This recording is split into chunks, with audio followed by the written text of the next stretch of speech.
This channel does not promote any violent, harmful, or illegal activities. All content provided by this channel is meant for an educational purpose only. Top quality और consistent performance के लिए सिर्फ silver pumps नाम याद रखना। আর এই কসবা গণধর্ষণ কাণ্ডে এখনো পর্যন্ত তদন্তের গতি প্রকৃতি কি রয়েছে আপনাদের একটু জানাবো, কারণ 4 জন এখনো পর্যন্ত অ্যারেস্ট হয়েছে। আর কেউ আছে কিনা সেই সময় কলেজে বেশ কয়েকজনের উপস্থিতি পুলিশ অনুমান করছে যে ছিল, তাদের কি ভূমিকা ছিল, তারা কে বা কারা, ডিটেইল জানতে চেয়েছেন তদন্তকারীরা। সুপ্রিয় আমাদের প্রতিনিধি আমাদের সঙ্গে রয়েছেন। সুপ্রিয়, তদন্তের গতি প্রকৃতি কি এবং এখনো পর্যন্ত যত দূর এগিয়েছেন তদন্তকারীরা, আজ থেকে আর কি কি দিকে এই তদন্ত যেতে পারে?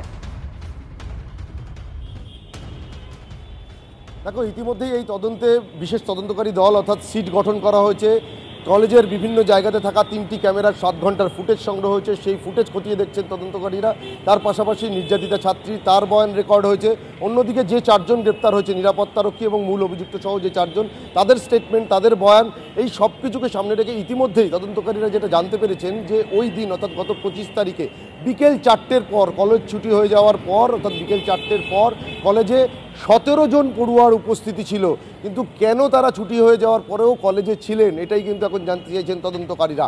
আর সেই 17 জনের ইতিমধ্যেই তালিকা তৈরি করা হয়েছে এবং গতকালই আমরা যেটা জানতে পেরেছিলাম যে এদেরকে আইডেন্টিফাই করে এদের নাম, ফোন নাম্বার, ঠিকানা সব কিছু কলেজ কর্তৃপক্ষের কাছে চেয়ে পাঠানো হয়েছিল এবং সেই তালিকার ভিত্তিতেই কিন্তু ইতিমধ্যেই 2 জন পড়ুয়াকে পুলিশ জিজ্ঞাসাবাদ করেছে। অর্থাৎ এদের কাছ থেকে জানতে চাইছে তারা কি কারণে এই বিকেল 4টের পর ওই দিন কলেজে উপস্থিত ছিল, অর্থাৎ কোথাও গিয়ে কি তাদের নলেজ ছিল, তারা জানতেন এই গোটা বিষয়টা সম্পর্কে বা এই ধরনের একটা ঘটনা ঘটবে সেই বিষয়ে কি তারা জানতে পেরেছিলেন, যদি জানতে পেরে থাকেন কখন পেরেছিলেন, সেটাই কিন্তু এখন জানার চেষ্টা করছেন তদন্তকারীরা। 2 জনকে এখনও পর্যন্ত জিজ্ঞাসাবাদ করেছে পুলিশ, তাদের স্টেটমেন্ট রেকর্ড করা হয়েছে।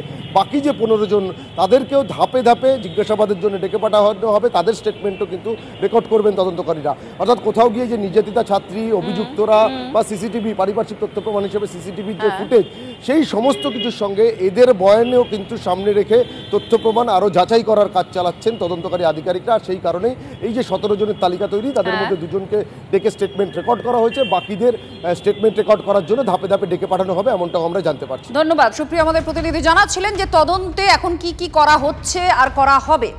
আর তার মধ্যেও আপনাদের আরও যে তথ্য আমরা জানাবো সেটা হচ্ছে সিসিটিভির ফুটেজ। 7 ঘন্টা সিসিটিভি ফুটেজ পুলিশ পেয়েছে এবং খুব আশ্চর্যজনক বিষয়, কলেজের একজন প্রাক্তনীর হাতে এই সিসিটিভি ফুটেজের অ্যাক্সেস ছিল, মানে মনোজিতের হাতে এর অ্যাক্সেস ছিল।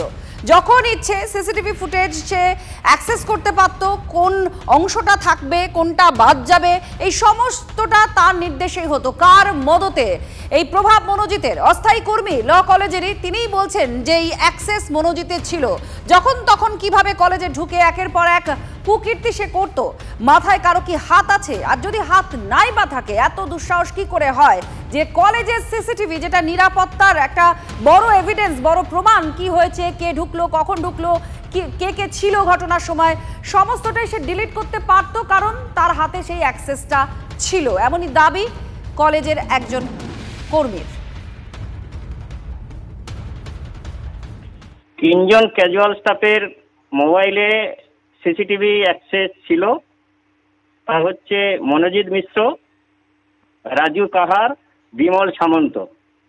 এগুলোকে দিয়ে তারা দিনের পর দিন স্টাফ, টিচার্স এবং স্টুডেন্টদের ব্ল্যাকমেল করত। কি ধরনের ব্ল্যাকমেল, যদি একটু উদাহরণ দেন, একটা ছোটখাটো, নাম না করে কারো? বহু যাবতীয় ব্ল্যাকমেল এখান থেকে করতো। ওরা সিসিটিভি কোন ফুটেজ রাখবে, কোন ফুটেজ রাখবে না, সেসব ওদেরই কন্ট্রোলে ছিল।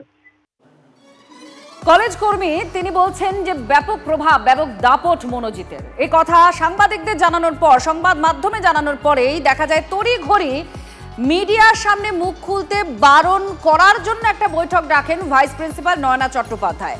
পুলিশের নাম করে নির্দেশ দেন ভাইস প্রিন্সিপাল, নতুন ফতোয়া জারি করে অধ্যাপক আর পড়ুয়াদের মুখ বন্ধ করার চেষ্টা কেন? কার স্বার্থে প্রিন্সিপাল এই কাজ করছেন? কার নির্দেশে কলেজে বসে মনোজিৎ গ্যাংয়ের কুকীর্তি ফাঁস আটকানোর চেষ্টা চলছে? এই প্রশ্ন উঠছে।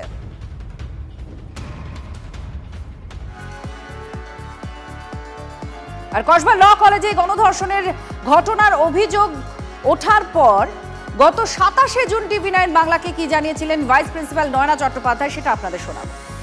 12টা 5-এ মেয়েটির যে অভিযোগ সেটা হচ্ছে 12টা 5-এ কল ঢুকেছে, সন্ধ্যে পর্যন্ত সে এখানে ছিল এবং তারপরে তাকে সন্ধ্যে 7:30 থেকে 12টা 50 পর্যন্ত কোনো পরীক্ষাও নেই, ক্লাসও নেই। মেয়েটি যে কলেজে এসেছেন কোনো মানে অ্যাটেন্ডেন্স নেই। শুধুমাত্র মেয়েটি কলেজে এসেছেন না, আপনি মেয়েটির দিকে বলছেন যে মেয়েটি কেন কলেজে এসেছে। আমার প্রশ্ন যে ওই স্টাফ ওখানে এলো, দুজন ফার্স্ট ইয়ারে পড়ুয়া এলো, তারা ডাকলো মেয়েটাকে, মেয়েটি কেন এসেছে সেটা অবশ্যই আপনি আপনার দিক থেকে প্রশ্ন করছেন। এরা তিনজন কি করে? শুধু মেয়েটি না, ওই স্টুডেন্টগুলো কেন আসবে? সেটা তো বলেছেন শুধু মেয়েটি এসেছে। আমার তার জন্য স্ট্রাইক হলো। আপনি বললেন মেয়েটির কথা প্রথমে বললেন বলে, আমি যদি না ঢুকি ম্যাডাম, আমি ক্যামেরার সাথে বলি পরশু ঘটনা ঘটেছে, তাহলে গার্ড আপনাকে আজকে সকালে কেন জানালো? এটাই আমার কথা। মানে আপনার কলেজে কি হয়ে যাচ্ছে আপনি 3 দিন ধরে জানেন না? আমি কালকে মিটিং এ ছিলাম, ইউনিভার্সিটি মিটিং এ ছিলাম। মনোজিতের এত দাপট কেন, তার উত্তর আমরা খোঁজার চেষ্টা করেছি। আর এই উত্তর খুঁজতে খুঁজতেই আরো দুর্নীতির মারাত্মক অভিযোগ মনোজিতের নামে উঠে এসেছে।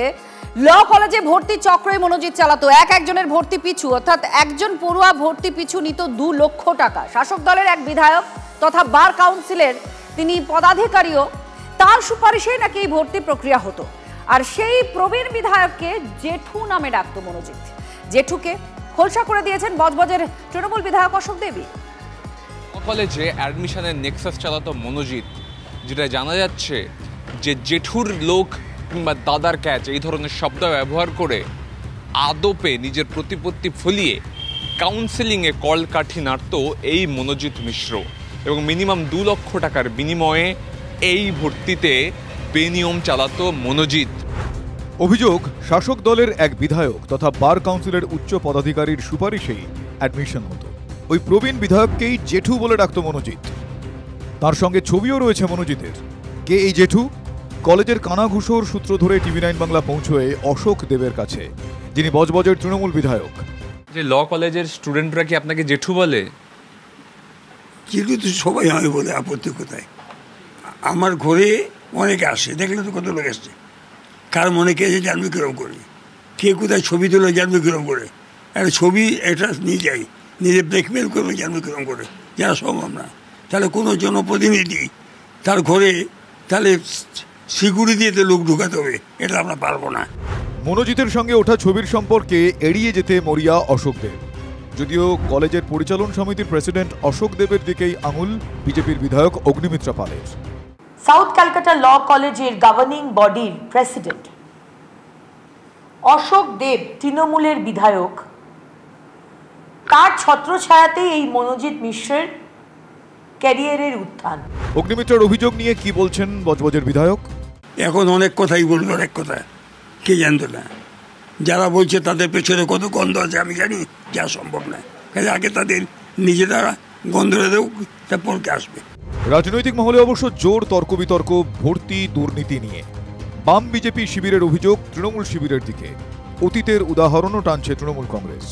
2011 সালের পর থেকেই ক্যাম্পাসগুলোর মধ্যে এই অ্যাডমিশন সিন্ডিকেট শুরু করে তৃণমূল, এবং তখন যে তৃণমূলের নেতা ছিল অ্যাডমিশন সিন্ডিকেটের মূল মানে ফাদার অফ অ্যাডমিশন সিন্ডিকেট যাকে বলা যেতে পারে, সে এখন আবার বিজেপির নেতা হয়ে বসে আছে। দেখুন, মনোজিৎ মিশ্র যে নোংরা ঘটনা ঘটিয়েছে তার দায় কোনোভাবেই তৃণমূল ছাত্র পরিষদ নেবে না, এবং এসএফআই যে অভিযোগ করছে সেটা পুরোপুরি সম্পূর্ণ ভিত্তিহীন। কারণ কোনো কলেজেই তারা দেখাতে পারবে না যে তৃণমূল ছাত্র পরিষদ অন্তত কোনো দুর্নীতির সাথে যুক্ত রয়েছে। এই কলেজ ছাড়াও আমি জানি যে এই রাজ্যের আরো 2-3টি ল কলেজে ঠিক এইরকম ব্যবসা ফেঁদে বসেছে কিছু কাকা টাইপের নেতা। এরা তো অ্যাকচুয়ালি দাদার বয়স পেরিয়ে চলে গেছে, জেঠুর বয়সে ঢুকে যাওয়ার অবস্থা, দাদুর বয়সে কেউ কেউ পৌঁছেছে, এবং এই ভাগ উপরতলা পর্যন্ত পৌঁছেছে। ভর্তি দুর্নীতির অভিযোগ কলকাতায় নতুন নয়, তবে সাউথ ক্যালকাটা ল কলেজে ভর্তির ক্ষেত্রে টাকার অঙ্ক সব বিতর্ককে পিছনে ফেলে দিচ্ছে বলে অভিযোগ। সুমন মহাপাত্র রিপোর্ট, টিভি9 বাংলা।